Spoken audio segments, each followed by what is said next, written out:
تدري احنا شنو اللي صار ويانا؟ احنا اللي صار ويانا انه في عائله مغربيه تعرفنا عليهم بسوق واقف، اجوا علينا. هم العائله المغربيه عندهم اتصور يمكن 5 افراد، هم 3 من عندهم تيكيتات واثنين ما عندهم تيكيتات.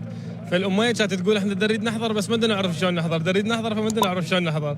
قلنا لهم احنا عندنا تيكيتات، فنطيناهم التيكيتات هديه، التيكت مالتي ومال ابن خالتي اعطيناهم اياه هديه، وقلنا نجي هنا عسى ولعل انه نلقي لنا تيكت. الفرحه اللي صارت على العائله المغربيه من اخذوا التيكت، والفرحه بعين امهم، ومن قامت تبكي وقالت انا اشكركم ما اعرف شو اسوي. فهي هاي واحد بحد ذاتها فرحه.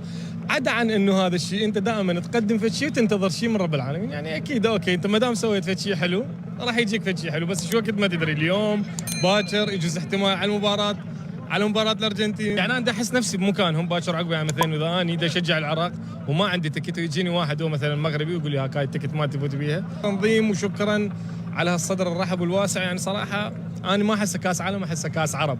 لان كان هاي النسخه الك، يعني هاي النسخه جتي الك للعرب، تحس نفسك انت قاعد ببيتك تحس كاس العالم الك مو لغير دوله.